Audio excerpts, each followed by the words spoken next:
Arc 5, Stars that Engrave History. Chapter 51, Malice and Trickery. Ricardo, why re ya makin' that face? Something both in ya? Just before reaching the control tower, Ricardo spoke to the knight, who wore a stiff expression. Halting in his step, Julius raised his brows in surprise. Julius, how surprising, Ricardo. I never expected you to be concerned about others' worries. Ricardo, don't mistake that phrase for something else. The one with ya's just me. Even if you say something, it'll be a secret from Miss too. Julius. You're not wrong, huh? Though it was rare, Ricardo often made correct observations of people. If not for that, he wouldn't have been able to take up his role as the head of the Iron Fawn. Hearing only fragments of his splendid career would lead tell so. Looking at only oneself and ignoring surroundings was no way to stay alive. Slave, mercenary, this applied to both roles. Ricardo, now that's quite the brutal brat. Even so, I'll play the role I'm supposed to, so you can depend on me. I'll also take son-in-law's consultation. Julius, that son-in-law is scary. I do not hold any such strange feelings for Anastasia-sama. Ricardo, what's that, Miss affair huh? Maybe it's about Mimi. Besides, she hasn't managed to convince Miss yet. Julius smiled bitterly. This gesture of quietly shaking his head was graceful as always, but this time he lacked precision when choosing appropriate words. And at that gesture, Ricardo, something's off about the recapture of the city hall. Miss agrees too. Miss hasn't heard much about it, but I'll force it all out. Julius, it seems you are rather unforgiving. Ricardo, of course, it's life-threatening. Don't want to leave my back to someone who's in dark. You going to fabricate some kinda excuse as a rebuttal? Julius. No, it is indeed as you say. It was I who was mistaken. Certainly, I am increasing our risk by hesitating to speak. Julius earnestly nodded to the pursuing Ricardo, and curved his brows with elegance. However, no more words came out of the mouth of his troubled self. Facing that attitude, Ricardo got out of his own numbness, and let out a sullen voice. Ricardo, why re ya stoppin' there? It's sad that you're so lost. Just let it out of your mouth and frankly speak it all out, can't you do that? Just what's stoppin' ya? Ricardo, Julius. Julius, I apologize. I am unable to decide which words would be appropriate to express what I want to say. The reason for my worry is just as you guessed, the Sin Archbishop that was encountered in the city government building. Roy Alfred of Gluttony was that person, unmistakably. Unmistakably, but... Julius confusedly cut off his words halfway as uncertainty wavered in his yellow eyes. Julius, similar to the other Sin Archbishops, perhaps, Gluttony, also possesses an inexplicable ability. The power of eating memories, eating names, was noticeable back at the time of the battle with the white whale. However, Ricardo, Julius. Ricardo called out the moment he felt unease touching his very core. And Julius instantly recognized the meaning behind it. The atmosphere trembled, all sounds disappeared from the world, and a light rose into the sky. There could be only one situation in which that extraordinary light would pierce the night sky. It must be the aftermath of a slash by the strongest individual in this world. Ricardo, such a fancy move. I'm correct to assume it's the Sword Saint, huh? Julius, Reinhardt, isn't it? It seems that Subaru and the others have already come in contact with Greed. We cannot afford to make any delays either. We must also hurry. When one Sin Archbishop was attacked, the other Sin Archbishops did not come together in defense and retaliation. Julius and Ricardo sped up their pace, aiming for the approaching control tower. Ricardo, so what's so strange about that, Gluttony? Did you say he's an extraordinary monster? Ricardo tapped on his shoulder in hopes of hearing Julius' story to its conclusion and interrupted Julius' forward momentum. Julius turned his head and looked back, with a gaze which denied what he had just said. Julius, no. Although it does seem like he was not completely serious, the skill of Gluttony does not seem to exceed human knowledge itself. If we both are his opponents, then that may just be enough for him. However, the enemy's creepiness is a totally different subject. His unavoidable worry itself was because of the fact that Julius himself did not know the extent of its true creepiness. And it was Julius' unusual selfishness which made him avoid mentioning this argument in the previous strategy meeting. Julius considered Gluttony to be an unfathomable and airy opponent, but still believed that he must cross swords with him. Ricardo did not know the reason behind it. It could not be said that even Julius clearly knew either. They kicked the stone pavement and passed the curve of the street to its exit. There lied one of 4 control towers, colored differently compared to the other buildings, and in front of that was. We thought that you'd come. We expected that you'd come. That's right, that's exactly right, that's completely right, perhaps that's right, maybe that's right, probably that's right, isn't that right, isn't that probably right, because that's right too. The wait was well worth it too. Before the entrance of the control tower, a lone boy stood on the cobblestone square. Dressed in dirty rags, dark brown hair left to grow for a long time till it reached great length. His crazy eyes twinkling and shining with happiness, sharp canine teeth, and a dripping tongue hung from his mouth. With both arms slouched down, he was a young boy. No matter how you looked at him, he barely seemed to have any power, and looked like simply a vagrant child, but an aura of dreadfulness emanated from his body. Ricardo, one more thing, just to confirm. It's him, right? There wasn't any need to ask whether it was. There was no doubt, it was completely convincing. As a response to Ricardo, Julius only lowered his jaw quietly. There was no possible doubt, no possible mistake, that it was the Sin Archbishop of Gluttony standing there. The worst kind of blasphemer who chewed on the names and memories of others. Julius, Roy Alford. Roy, yes, correct answer. That's our name. We're happy that you remember it. Quite happy. Pretty happy. Really happy. As we're happy. Because we're happy drinking tsu. Gluttony tsu. It would be worthwhile to eat and drink. And also. Declaring his name, Alfred laughed with terrible brutality. His eyes glared directly at Ricardo standing right next to Julius. He opened his mouth and wrings his nose as his eyes filled with ecstasy. Roy, this time it seems that we will be even getting a puppy-chan. That makes us unbelievably happy. After all, our stomach might have had gotten a bit troubled if it was Julius Juculius Cohen. Whatever you say, it would have had been completely tasteless, won't it? Julius, it seems I have gotten rather bored by your words of insult. Henceforth, to settle this quickly, I asked my friend to accompany me this time. Though it is definitely inelegant to have more than one person. Roy, it's nice, that way of starting. Doing that to raise self-consciousness may be nice, and it is typical of Julius Cohen but it's rather weak. We are gourmands so tasting that is a bit problematic, but still, we are intrigued as Julius Cohen is one of the top class we have seen till now. Tidy and consistent. Julius, well. In addition to the big welcome we received, I am grateful for those words as well. Roy, well that cannot be helped too. Our honesty is something that gets overlooked. What we want you to overlook right now is this slight mismatch of characters. Waving his hands, Alfred did not bend his posture till the end. Provocatively, Julius kept his calm, but Ricardo was unable to hide his feeling of unpleasantness.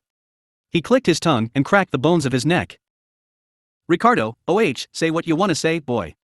It'll be mistake to overlook you as just some brat. What you'll get for your sins won't be very pretty. I'll even travel across dimensions just to beat your ass. Because, boy will I break that. Roy, scary. Don't stare at us with that scary face. We apologize if you got off Ned that we called you a puppy, Ricardo Welkin. But still, we still longed for you a bit, you know. Don't scare us, in that rough loud voice of yours. Calling Ricardo by his name, he shouted, as Julius frowned. Seeing his eyes, Julius shook his head. Strange. Alfred's remarks were merely a madman's delusion, but the enormous sense of discomfort could not be easily wiped away. For example, when did he learn Ricardo's name? Ricardo, damn spooky brat. From where and when did you learn our names? Roy, it wouldn't be very wise to try and investigate. It's just that, it's obvious that we would know your name. Isn't that true, Julius Cohen? Julius, no matter how much you consent, I cannot respond to you. You too, I am completely ignorant regarding you. If this is the way you will do it, I will break the flow just as much. Roy, look, there's that boring conclusion again. Even though we care about it quite much, it's uneasy, it's unpleasant too. Hiding it in the chest, putting aside thinking about oneself for later too. It's pretty virtuous as a knight, but it's pretty boring as a person. Pulling out his knight sword, Julius's lips silently whisper something. And immediately afterwards, 6 extremely brilliant lights surrounded Julius. They were the 6 quasi-spirits Julius is always accompanied by. This mix of swordsmanship and spirit arts was what made Julius the knight impeccable.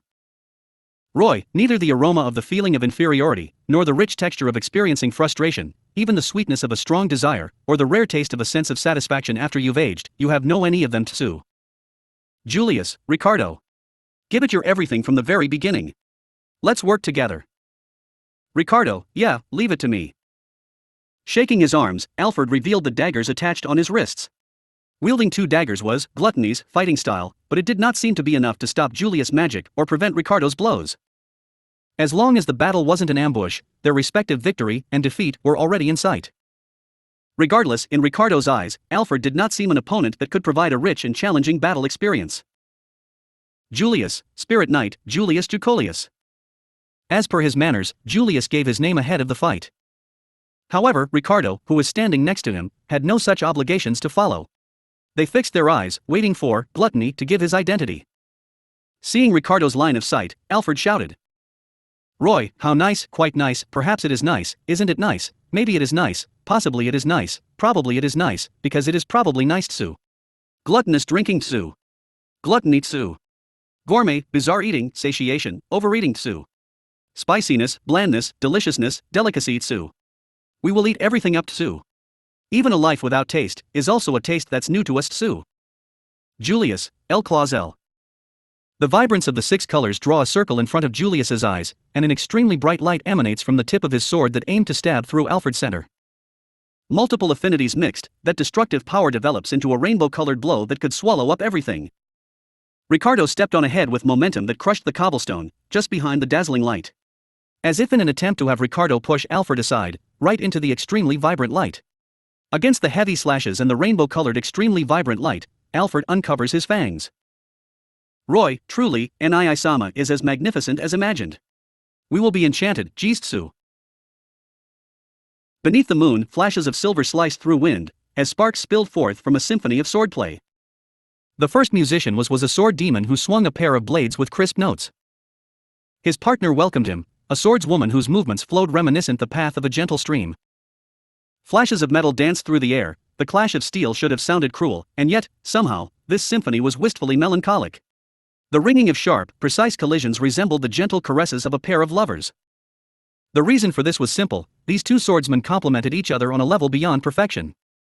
"Wilhelm, ha!" The sword demon steeled his breath as he let loose a flurry of elliptical blows. Those precise arcs were practically a form of art, their clean movements the ideal standard for all aspiring swordsmen. His sheer skill was so overwhelming that anyone who was worthy of calling themselves a knight would have been so captivated that their battle would be guaranteed a loss, and yet he merely, almost casually, unleashed flurry after flurry. Theoresia, One single, light blow would have been more than fatal, in this reign of unending death.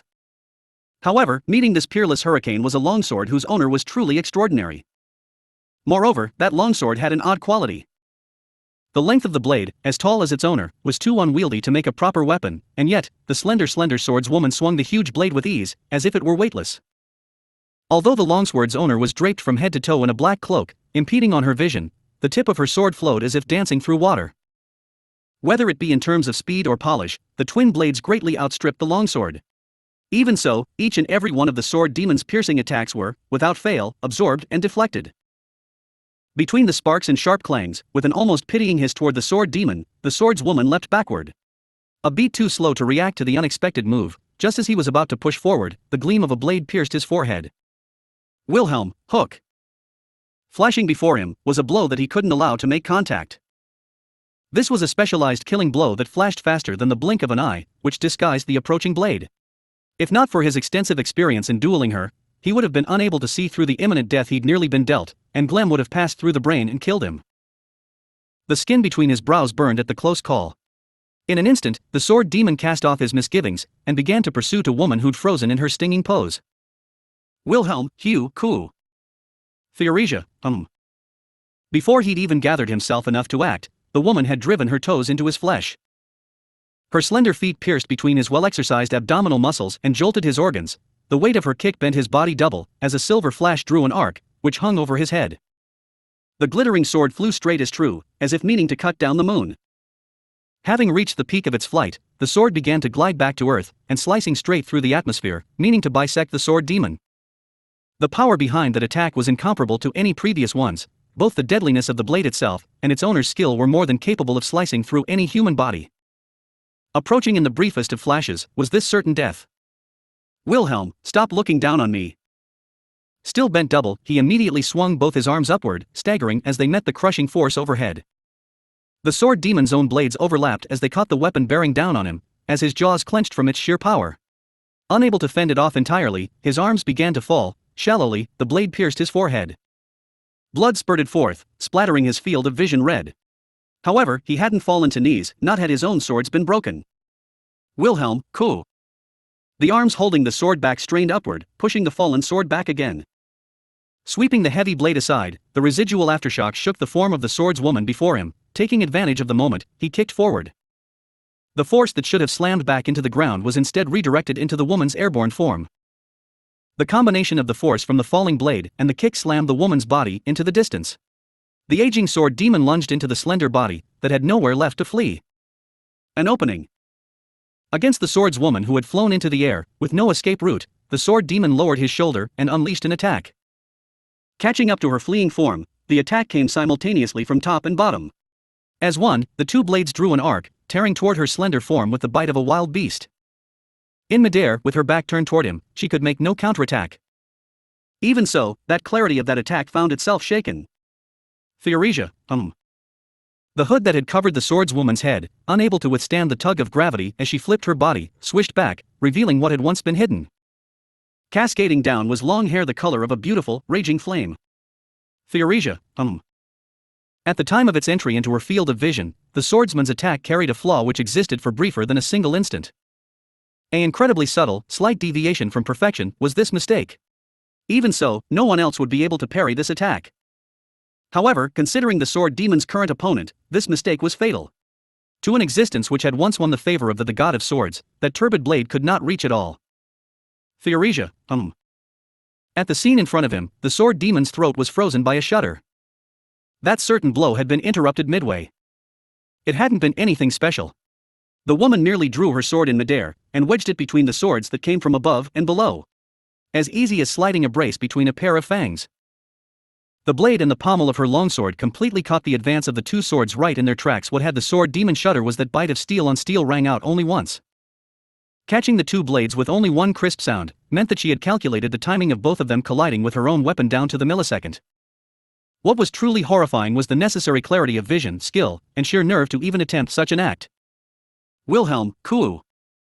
The stunt, so far beyond what common sense dictated was possible, drew a sigh from the sword demon's throat.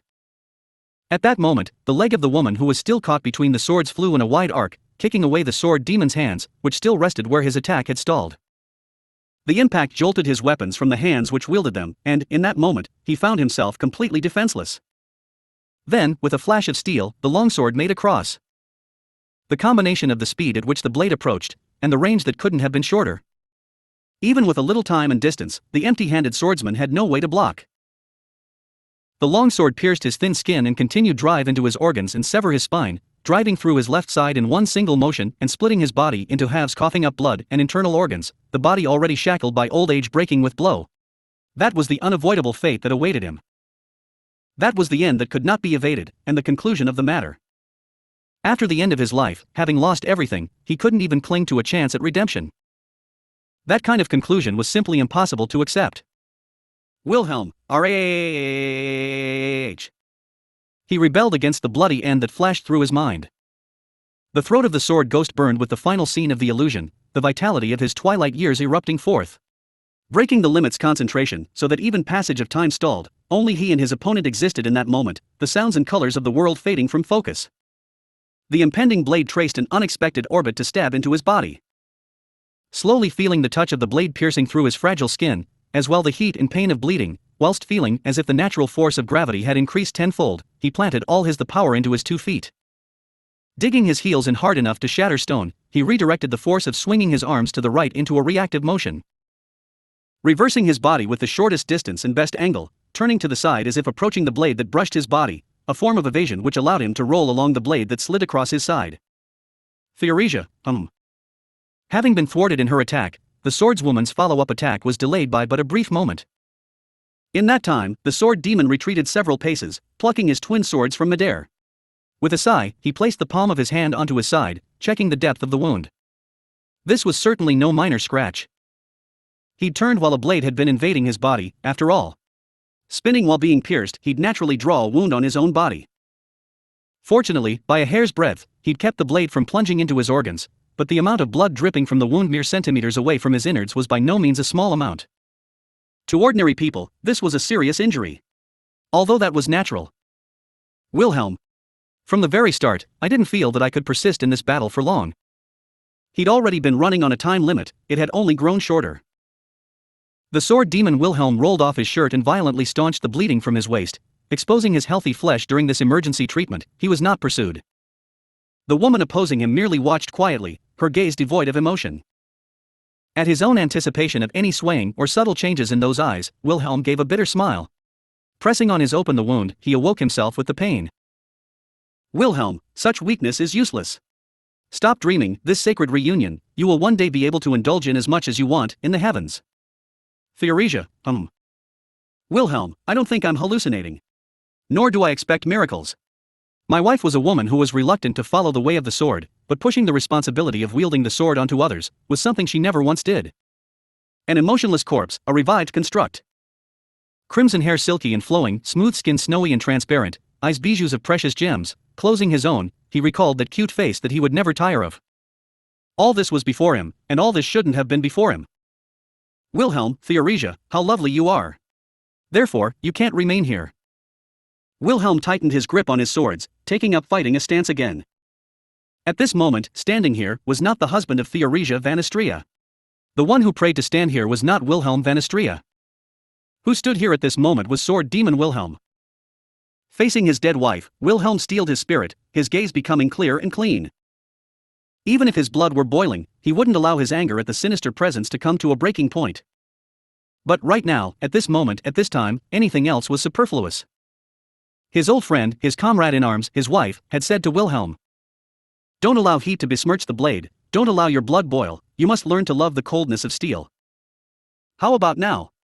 Was it growing hot? Wilhelm, no, it's frigid. Like the blade of a knife. Under the moon, the sword demon pierced his opponent with a gaze of steel. The talent swordswoman who was his opponent also waved the tip of her longsword again, without any flaws. In an instant, their swords once again flashed again toward each other. The sounds of steel intertwined with each other was a wail, a plea, a courtship. The expectation of an end, and the hope that it would never come to an end. As if exchanging endless dialogue without a single word. The sound of swordplay played ceaselessly, echoing. Garfield, ah, damn it. No response to y'all, what a joke. Kicking off the ground, kicking off a wall, kicked off a roof, and soaring up. Flying diagonally in the air, his short blonde hair fluttering as it bathed in the wind fluttering, exposing his teeth, a picture of desperation. Time and time again, gnashing his fangs, fighting the burning sensation in his body and chest. Garfield, bastard. What's up, hello? His clothes fluttering, he broke into a run the instant he touched the ground again. This was a feat that only those of exceptional strength and endurance, far beyond a human level, could achieve. However, the one who flew over the city with only his own body expressed no pride in his abilities. Instead, he kept roaring into an unresponsive hand mirror. The one sprinting was Garfield, who was howling into the magic device in his hand, the conversation mirror. The conversation mirror, which should have been able to link him to others who possessed one, remained silent. No one picked up Garfield's call, even though, clearly, there were two groups of people capable of responding. Garfield, City Hall guys, or Raph, fightin' guys. Hellry and not replyin' for. The conversation mirrors were supposed to have been assigned so that everyone could stay in contact during their respective battles. In fact, they'd been working perfectly fine just after he'd left the City Hall. But now, when contact was necessary, the function of the dialogue mirror had fallen silent. This needed to be communicated immediately. Garfield, gotta tell em that they've to evacuate the City Hall now, damn it. As he said so, he leapt upward, skipping the street in front of him as he took a shortcut. Although his rough landing shattered the roof he landed on, Garfield had no attention to spare. Compared to damage to the city, ensuring the safety of his companions was far more important. The goal of his rapid travel was the City Hall. Garfield was rushing back to the place he'd left only dozens of minutes ago. Leaving behind Wilhelm, his comrade in arms, he desperately called to the conversation mirror. There was no other reason. Danger was quickly approaching the City Hall that was serving as their base. Wilhelm and Garfield had arrived at the control tower occupied by the Lust at about the same time that Reinhardt began to engage with Greed. Having witnessed the distant aurora, the two entered the control tower. None of the witch cultists nor the troublesome people who they'd expected had appeared to intercept their path. As expected, the witch cult minions in the city seemed to only consist of insignificant opponents. Everything had been smooth sailing until then, and hadn't been any other rooms worth checking out aside from the water gate control room. So, the pair naturally headed to the top floor to prepare for a decisive battle with Lust. In the imagination, the proportion of the power of the lust camp is the most dangerous. In addition to lust, there were two outstanding fighters, which meant that the two would have to face three enemies naturally. They were both engulfed in tension. Wilhelm, if possible, I'd appreciate the swordswoman being left to me. Garfield, Captain also told me so. Seems like there's something between ya. But my amazing self also has a bone to pick with that woman. Can't let you have her so easily. Wilhelm, that is my wife. Those bastards made a mockery of my wife's death, trampled upon her soul, and forced her to point a sword that which she'd sworn to protect. Garfield, Wilhelm, no matter what, this is impermissible. On the way, Wilhelm had revealed his reason for wanting to fight. That was a reason that Garfield, who should have had no basis to give up, couldn't help but keep his mouth shut against. And his inability to form reply in that moment may have been just what decided the most fitting opponent of the swordswoman. Garfield, Although he'd said nothing, Garfield conceded the opponent to Wilhelm. Wilhelm also indicated his understanding of this, silently bowing his head to express his gratitude. So, when he stepped into the control tower, Garfield felt the cold sensation of his hair sticking straight up. If Wilhelm is going to fight the female swordsman, then he'd have to deal with the remaining two by himself. The swordswoman went without mention, and the giant accompanying her was no less powerful than she was. Although lust was seeming lacking in terms of combat effectiveness, Subaru had repeatedly emphasized that what was fearsome about the witch cult was its direct combat ability. Silent tension and pervasive fighting spirit. As his sense of smell caught an increasingly strong scent of blood, Garfield equipped the silver shields which had been strapped legs, and rushed into the room. There he saw it. Why the hell would I just be obediently waiting here? Fool. Words scrawled in blood, occupying an entire wall of the room. When he realized what they meant, Garfield's head seethed. Fleeing from a battle as if it were a matter of course, a type of personality which could straightforwardly say that there was no obligation to wait. Wilhelm, neglectful. Those bastards are exactly the type to pull this kind of trick. Wilhelm lowered his voice and retrieved the conversation mirror from his sleeves.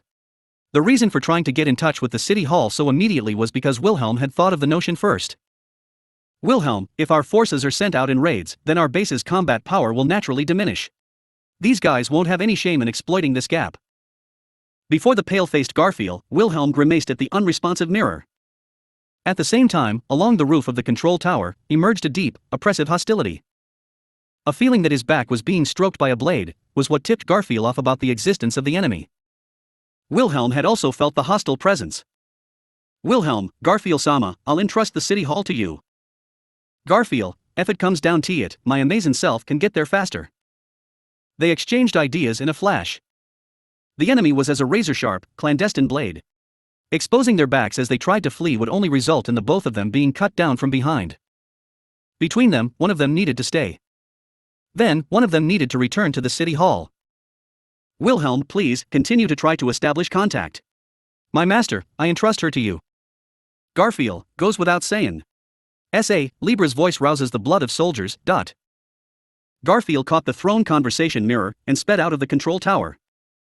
Like so, he flew across the city, crossed the waterway, and continued into the mirror that offered no response. Wilhelm's battle was also probably starting. Garfield, damn it. All that, for nothing. If Lust launched a surprise attack on the city hall, there would be very little forces capable of greeting her. Anastasia and Ferris had no combat power, and Crush had collapsed from her injuries.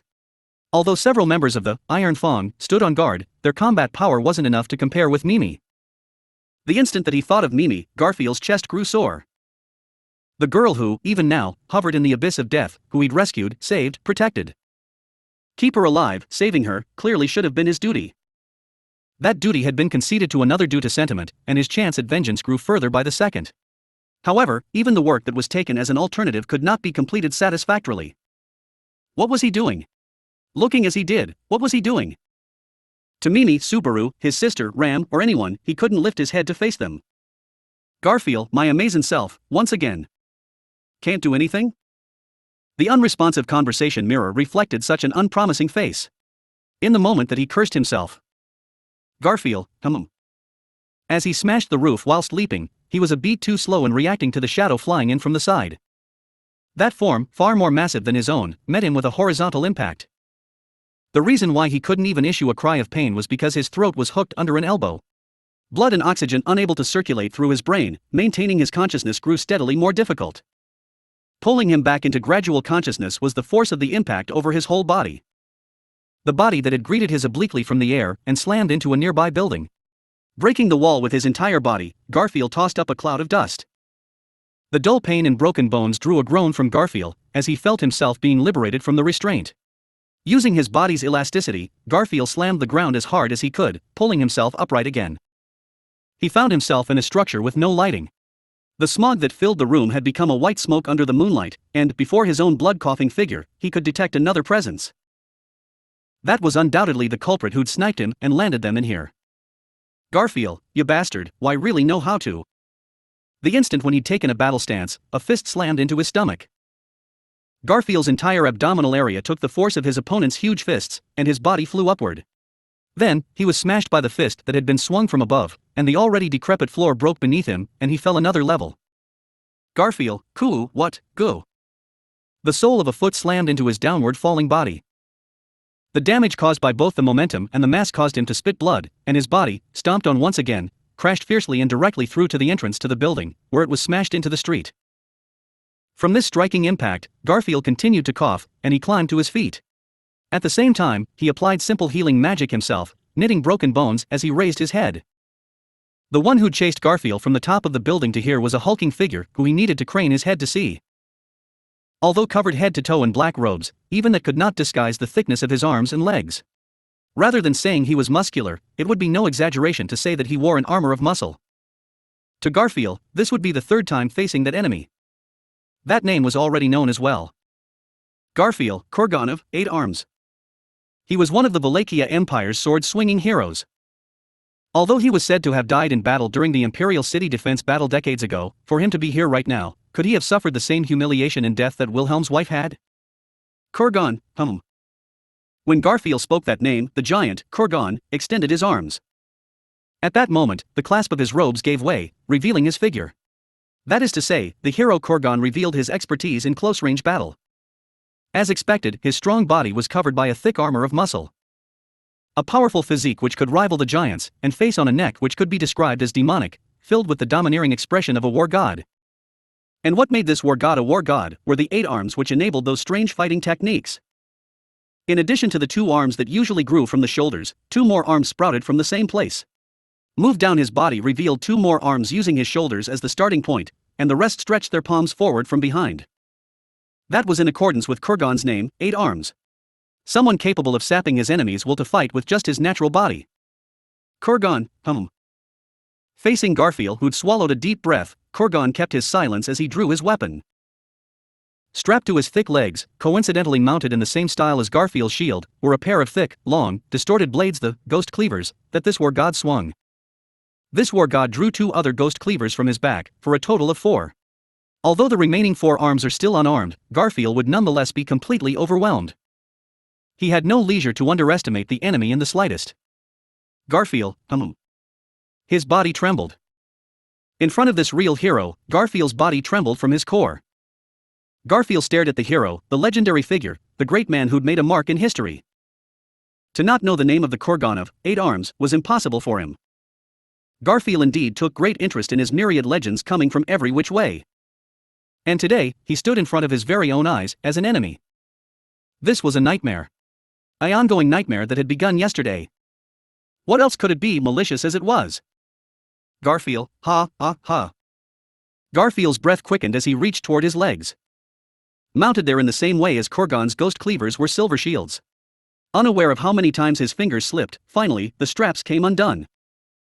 Placing his shields on his arms as if to cover his fists, he knocked them together for confirmation, creating a sharp note which echoed in the night sky. His equipment is ready, and his injuries had healed enough to not be debilitating. However, his mind was still, at the moment, frazzled. Garfield, it's no time to say stupid shit. Clenching his fangs, Garfield hit himself in the face. Shaking his head from the dizzying pain and shock, he turned his gaze forward again. Assuming his stance again, he bared his fangs at the war god before him. Garfield, if you're just standing there, hell's my amazing self for. Whether captain. Or the other guys too. They're all fightin'. Obviously, all you're good for is fightin', so fuckery is stallin' for? Kurgan, Against the screaming Garfield, Kurgan remained impassive. The silent war god that Garfield was facing would only watch him quietly. With a pout, he broke the line of the street, then rushed forward with a single step. Through the soles of his shoes, he absorbed the power of the earth, allowing his divine protection of earth spirits to redirect all that energy into a blow. His fist was truly infused with the power to shatter a stone building. His silver shield reinforced the fist's blow, one strong enough to break even a hero. His arm flew straight and true into Kurgan's waist. Garfield, how's this? Kurgan, Using the full force of his body, Garfield's attack was blocked by Kurgan's demon cleaver. The demon cleaver, blocking the direct attack to Kurgan's abdomen, withstood the power of Garfield's blow. He did not evade, nor did he flinch. With only a hard block, a full-bodied attack was dispelled. The hero of 8 arms had used only a single arm. Garfield, Kuu. Garfield's stiff expression ushered in a punch from the shoulder. The body that turned backwards was caught by the arm that protruded from a side, and, unable to escape, he could only take a wild beating. His cheekbones were broken in an instant, and his fundus was crushed. The field of view of his right eye was stained bright red. A razor fang shattered and blew away. His body still caught, he was thrown to the ground, kicked down the street by a powerful leg and rolled into the nearby waterway. Garfield, AA. Everything went in a flash, and he stared at the moon that floated so high above him. That moon seemed to laugh at him. Afterward, Garfield's body sank into the waterway. The surface of the water was slowly dyed crimson. Chapter 52, The Stars and the Sin Archbishops. The collapse was pushing in. That shower of fresh blood, each drop and every drop, like a malevolent hand grasping gallant destruction, trampled over the city. Wherever the droplets touched, more so than striking a sheet of paper with the edge of a blade, it unresistingly lost its cohesion. The destructive propagation demolished buildings, and the aftermath, in turn, spread further collapse around it. Subaru, AAAAAA. Emilia, Tisk. Fully aware that he was being unreasonable, yet wringing out breath from his lungs, Subaru continued powering through his sprint. Jogging alongside him was Emilia, her gleaming silver hair fluttering through the air, and her mouth tightly shut, similarly mid-stride. However, the scenic Water City specialty canal stretched out from them in all directions. Simply put, finding a straight path to properly escape on was proving difficult. In front of the dashing pair spread waterways, while destruction from the rear threatened to swallow them both. Subaru, watch out. Emilia, we're sailing close to the wind, but Subaru, grab on. As their escape route cutting off caused Subaru to raise his voice, Emilia instantly conceived of a different notion. He grabbed onto her outstretched arm without hesitation, and in that same moment, a chill came over the surrounding air. It was the effect of both magic born of the spirit's borrowed strength, and the power of Emilia herself, acting together. Emilia, please, everyone. Once Emilia commanded them so, from each luminous point blue light surged downwards. In the next instant, the ground beneath was instantly soaked with white, and in the blink of an eye a whole world of frost had spread. Subaru. Emilia Tan is amazing. So clever. Emilia, control is difficult, so don't let go of my hand. Subaru looked up, his right hand still linked with Emilia's own. Tightly grasped in the half-elf's raised left fist, was an icicle directed ahead which had shot forward moments before. Freezing the ground and thrusting from it an icicle, her borrowing of the propulsive force from her magic had thus hastened their escape. Even more surprising was the course of ice formed by the spirits in the air. On the edge of the waterway in front of them, something like a ski jump had been formed, and the Subaru and Emilia pair, gliding with their built-up momentum, had sailed over the channel. Subaru, yaha. On the other side of the waterway, another course of ice had been created. While she was touching down and skating over it, Subaru honestly praised Emilia's skill. Subaru, nice, Emilia Tan. I fell for you all over again. Emilia, but I can't think of a way to stop. What should we do? Subaru, Emilia had already released the icicle, but the leftover momentum was still plenty to cause unavoidably high damage once they hit an obstacle. Using only her ice magic, conveniently making something like a cushion for two to absorb the heavy impact wasn't a possibility. In the meantime, the pair was drawing closer and closer to a wall. Moments before impact, feeling Emilia's hand tightly squeezing his, Subaru made a snap judgment. Subaru, Emilia Tan. Install curve. Emilia, see you, curve? Subaru, a gently bending kind of wall. In a circle. Hearing Subaru's desperate call, Emilia with her magic meekly obeyed. Right in front of their sliding forms, a gentle curve formed, and following along it while turning widely, those two avoided impact. Subaru, just like that, don't let the curves cut off. Twirl. Twirl. Emilia, twirl. Twirl. Just so, turning widely like that, as to not cut off at a wall, more curves of ice formed. Viewed from above, an ice wall shaped like mosquito-repellent coil was created, and the two bodies reaching the midpoint just barely lost enough speed to safely come to a stop. Subaru, after wasting a bunch of Emiliatan's magic, we did it somehow. Emilia, more importantly, the attack from earlier. As the stopped Subaru let out a sigh, Emilia whacked her ice formation with her hand and shattered it. Watching the crushed ice returning to mana particles, and turning to see the traces of the destruction they fled from, a shiver ran up Subaru's spine. Centered around the tower on which Regulus' attack had originated, the scenery of the city had changed. Especially near the center, where the impacts of blood had been strongly felt, the destruction was severe. Further outwards in the perimeter of destruction, deviations in its traces formed. But even then, few buildings still held their original shape. In other words, it was an attack with an abnormally high area of effect. At Subaru's location, the attack had crossed the waterway and reached over. That it had barely failed to reach Subaru was the result of chance and a desperate escape knot. Subaru, Reinhardt. On the building Regulus had stood up to this moment, there was now no one. Instead, in its vicinity thick smoke was rising, and the sound of tremendous destruction was echoing. Regulus sent the water dragon to its death by tearing it apart, smirking while it sprayed blood. In that moment, he could already see two small figures desperately trying to escape down an alley. How puny, how very petty, how truly trivial. Laughing mockingly as his scattered blood trampled on the city, he eagerly awaited the moment that destruction would catch up to the fleeing duo. A prostitute and a rapist. For them, death in a hail of blood was fitting. Regulus, scatter. Scatter away. You heinous fiends who trampled on my heart. Reinhardt, my apologies, but I can't let you do that. Immediately after declaring his rage and victory with those words, he was startled by a voice speaking close to his ear. As he turned around, a head of red hair with the appearance of flames fanned by the wind came into view. Regulus, how foolish you look. Getting in the way of someone's love with such zeal.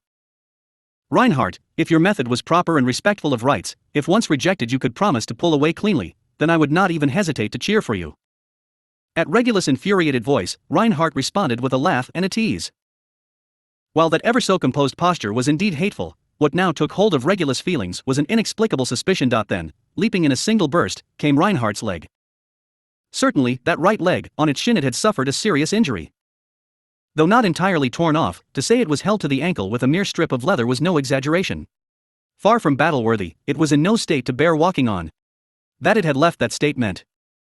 Regulus, that is so dumb, it's not just swordsmanship, is healing magic your specialty too? With all those talents of yours that better than others, just how much did you trample over their hearts on the way here? Shattering the hearts of others without even trying filthy, does that feel good, huh? Reinhardt, among your misconceptions in one respect, I will definitely correct you. Reinhardt twisted, the wind shrieking as it shrouded his body. His released spinning kick blew through the air, landing directly on the water dragon's body wielded by Regulus. That corpse which had already become a simple mass of meat now shattered. Regulus, wah. Reinhardt, I cannot use any kind of magic, let alone healing magic. It was simply the spirits in the air that came to my aid, hastily healing the wounds on my foot. As the force from his leg demolished the body, with a twist of his ankle he rescued it from Regulus' grasp. Through that very skillful footwork, the water dragon's remains was not excessively ill-treated, and was then gently tossed onto the roof of a partially wrecked building. Then. Reinhardt, perfect. Next on the checklist, Tactic J will commence. Regulus, qua. At the same moment he begrudged Reinhardt's hypocritical act, his sword's pommel knocked him upside the head. Smacked away, Regulus' body rolled down the slope of the roof. Askew over the ground and headed straight downwards, in his ear again was. Reinhardt, I'll put it to the test. Regulus. Leaping at the same angle with a bullet's speed, Reinhardt drew close, grasping Regulus' leg as he inverted mid-fall, and with a shake his form was swallowed up by Reinhardt's actions. Now Reinhardt, while carrying Regulus, leapt in the direction of the fleeing Subaru with an awesome storm, accelerating quickly enough to tear off the leg of any ordinary person. Regulus, just what the? Reinhardt, nothing particularly special. Claiming so, Reinhardt lifted up Regulus' body as he stopped. With the attitude of a child grasping a doll's leg and playing roughly, while Regulus' temper at that treatment was exploding, he came to understand the finer details of Reinhardt's plan. Wielding Regulus's body, Reinhardt flung him into the falling droplets of blood. Even demolishing buildings formed from stone, that shower of blood imbued with force by Regulus. If it had such power, then that attack made by Regulus' ability may even be effective against whatever protection he had on his own body. If that had been the idea, it proved a foolish one. Regulus, if it's my own strike, then it must work on me? I don't know just how naturally gifted you were born, but don't viciously look down on others so much, I say. There's no way I myself would be done in with some stupid method like that. Reinhardt, this too was ineffective. Those droplets of blood, touching Regulus' body, became simple droplets on the spot and splashed off of his form. Obviously, the priority was different. At that same moment, Reinhardt suddenly released his grip on Regulus' leg. He was an intelligent fellow. If he had let the droplets reach him as such, his palm would have turned into a mess which couldn't possibly grasp a sword again. The force of the swing disappeared. Landing there onto the street, Regulus once again faced Reinhardt. He narrowed his eyes in warning. Reinhardt, somehow, it no longer seems possible to touch him again. Regulus, it seems you have a keen nose, do you want to get hurt again like you did a while ago? Reinhardt, from now on, I will be wary of your breath and vision both. If there are any other precautions to take, I would be glad to hear them. Regulus, get out of my sight right now. Stepping forth with both hands raised, Regulus ran at Reinhardt. With unbelievable speed, Reinhardt turned in a broad arc to dodge, giving him a wide berth. Using the pommel of the dragon sword, he rained blows down on Regulus from a distance. Regulus, you just love to run, no matter where you go. Reinhardt, being unable to solve the problem with sword strikes, how impotent. Truly, I am ashamed of myself. Regulus, you haven't even drawn that sword of yours yet. Facing Reinhardt as he weaved back and forth, Regulus made a relatively unseen motion of reaching out his hand. However, such a flippant attack could never reach a hero like Reinhardt. Not only that, Reinhardt's bright blue eyes were still wary of the heavily breathing Regulus's petty tricks. Regulus saw. But then, a spear suddenly flew straight forward. Aiming at Regulus, who faced the straight-backed Reinhardt, an icicle speared through the ground at his feet. However, the ice under his feet, after he'd taken a single step, shattered before the image could even become concrete. Flippantly, Regulus cast his gaze about, settling on the silver-haired maiden who stood at the other end of the canal, hand outstretched. Undoubtedly, the ice magic had been one of her little tricks. Disgusting was this visceral feeling of tumbling and boiling. Regulus, each and every one of you, what can't you understand already? The fact that we're different. What we have from the moment of our birth is different. You all can't reach or compete with my completed self. Accept that you're lackluster, be satisfied with it, and die. No matter what, enough of the relentless opposing evildoers. Such an absolute gap could not be reduced. Why was this so hard to grasp? Reinhardt, Tactic A has also failed. What next? Regulus stomped his feet, splitting the alleyway, no space left in his ears to listen to Reinhardt's mumbling. Emilia, no good. As expected, that attack was ineffective. Subaru, it didn't. Which is to say, the possibility of his feet being an Achilles heel is also gone. Emilia, as per her instructions, had attacked the soles of Regulus's feet, however, they'd rent the ice without any trace of injury. Reinhardt, Tactic J failed as well. Apologies, my capabilities are lacking. In an instant, Reinhardt had also used the divine protection of telepathy to send a psychic message, and Subaru no longer found himself thrown off balance by these superhuman idiosyncrasies. Closely examining the injury on his right foot revealed that it had stopped bleeding, but even if it had been entirely shredded, this wouldn't have been the least bit surprising.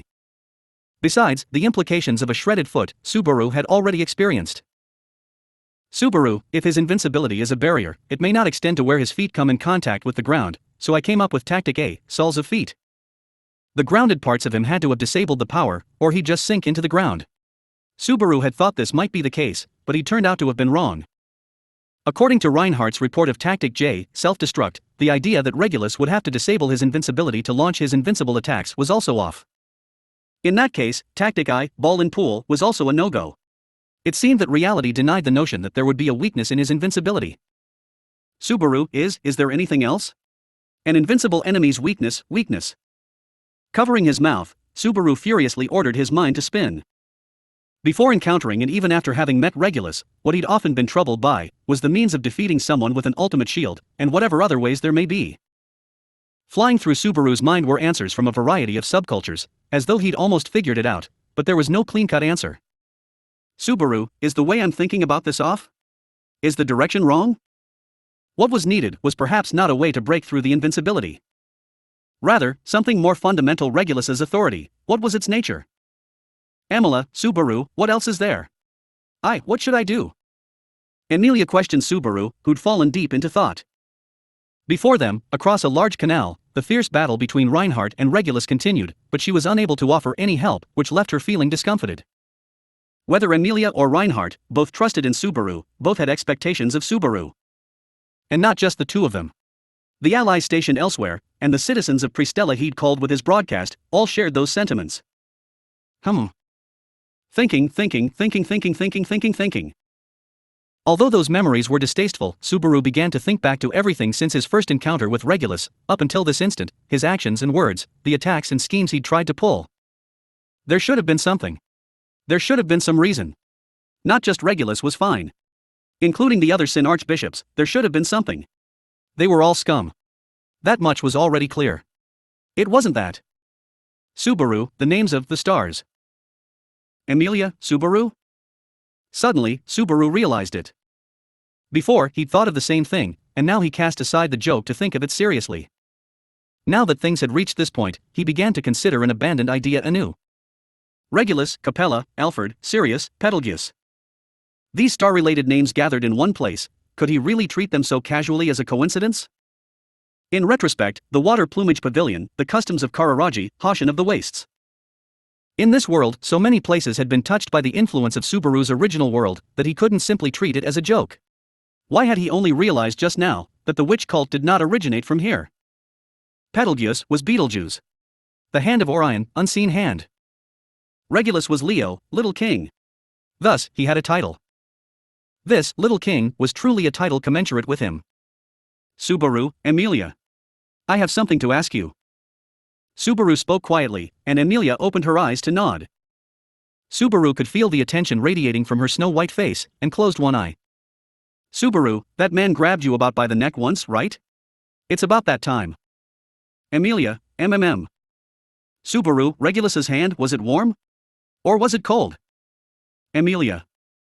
At Subaru's inquiry, Emilia widened her eyes. And so, she touched a hand to her slender neck, with a tap, and replied. Emilia, no. Thinking back on it, I couldn't feel anything. Neither heat nor cold, there was no temperature. Hearing Emilia's response, Subaru held his breath. From when he'd been cast into the canal, his undisturbed breathing and unsoaked body. The ineffectiveness of attacking the soles of his feet, the ineffectiveness of the cancellation of his own attacks. Impeccable in both offense and defense. If this was no simple, mere invincibility. Subaru Reinhardt. He called across the canal, the name of the hero doing battle against the evil. In relentless battle, Reinhardt determinedly looked toward Subaru. In order for him to hear, Subaru raised his voice high. Subaru, that man, check if his heart is beating. Subaru's loud words had Reinhardt widening their eyes. So, Regulus, he. Regulus. Otto also left the city hall for fulfilling the duty imposed on him after he confirmed the simultaneous raids on the 4 control places had been carried out, and after each of the parties had departed to conduct them. Anastasia, I don't think it's strange to think that he should be stopped. But it is also true that right now, we have to reconfirm where the Book of Wisdom that the witch cult had requested is. Pitiful, isn't he, that Otto Cohen? Was what Anastasia said at Otto's departure. It seemed to be true that Anastasia wanted Otto to remain in the city hall as well. It was the place where Subaru and the other camps had already clashed with a Sin Archbishop. Though the city hall is expected to function as the headquarters, there were not many brains that could scout for information from several different places at the moment. However, leaving the Book of Wisdom in the hands of others was not something that could be done either. You can establish a relationship of cooperation with the opposing Sin Archbishop, but once out of that situation, they will return to being an enemy. When that happens, the effectiveness of the Book of Wisdom being watched over by others was something that should be avoided. Truthfully, it was about the Book of Wisdom being completely away from the situation in which it would be negotiated over, but Subaru and Garfield were fine with that. Otto wanted to sigh as he felt his own personality was at fault here. Otto, I wonder, when did I become someone who ran around for others like this? Hitting his gray hair with his hand, Otto worried over the question that had come to his mind several times in the past year. The position he stood in was unexpected, his relationship with people was unexpected, his current emotions were unexpected. What will his family think when they get to know that he is doing all this? Otto, if I am fine and successful, I'll try writing a letter. If Subaru was here, he would definitely point out a death flag, saying something strange, as Otto stepped onto the city's 3rd Avenue. The Sin Archbishops should be concentrated in the control towers, and considering that, they should not be in the city. They should not be. Otto, ha tisk. Grabbing his chest tightly, Otto felt his heartbeat quicken. Witch cult, Sin Archbishop, witch cultists. Otto had bad memories of them. A year ago, Otto recalled his first encounter with Subaru. He couldn't forget how scared he was of the Sin Archbishop back then. The eyes of a madman who wouldn't think twice before taking away one's life. That madman, the figure of fanatics, who would dedicate their blood and flesh by his own will. When he truly hoped for help, only the silence and loneliness had dominated. He had never been as scared at any other time. He had never felt so empty in any other moment. Comparing the fear of then to fighting Garfield, facing the Bowel Hunter, encountering herds of witch beasts, that was nothing. The encounter with the witch cult dropped an immensely dark shadow on Otto's heart. Even though he knew how horrible that thing was, it was not something that could be erased so easily. Emilia, who, due to her similarity with the Witch of Envy, could not escape prejudice due to the witch. Subaru, who was fated to become her knight and fight for her, and aim for the devils of the witch cult. Beatrice, who fought along with Subaru and spent all the strength she had in that small body. Garfield, who put his everything to his fist in order to protect his family. Ram, with sweetness that cannot be ignored, but on the flip side, with a stinging tongue. Frederica, who lived in negative feelings for her brother, and has a sense of responsibility for her position. Petra, who acted with a clear smiling face with everyone while being treated as a child. I love everyone. Though he had not intended to stay in one place too long, unfortunately, it was too comfortable. Even though he knew to stay away from scary things, he was unable to avoid them.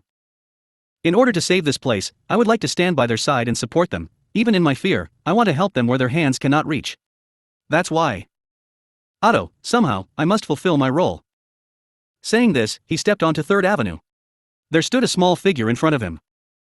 Beyond the stone bridge on the waterway there was a square, and that was where the shadow was. Besides that shadow, several more figures could be seen. But right now, Otto's eyes were fixed on only one small phantom. Sound disappeared. Everything went terribly quiet, and nothing could be heard. A situation where living beings sucked in their breath and held it, trying desperately to conceal their existence. Otto Suwon knew this situation well. Subsequently, the figure in front his eyes gently clapped its hands and, as it disheveled its long hair, raised its face. But still, his heartbeats were surprisingly calm. Welcome, Oni-san.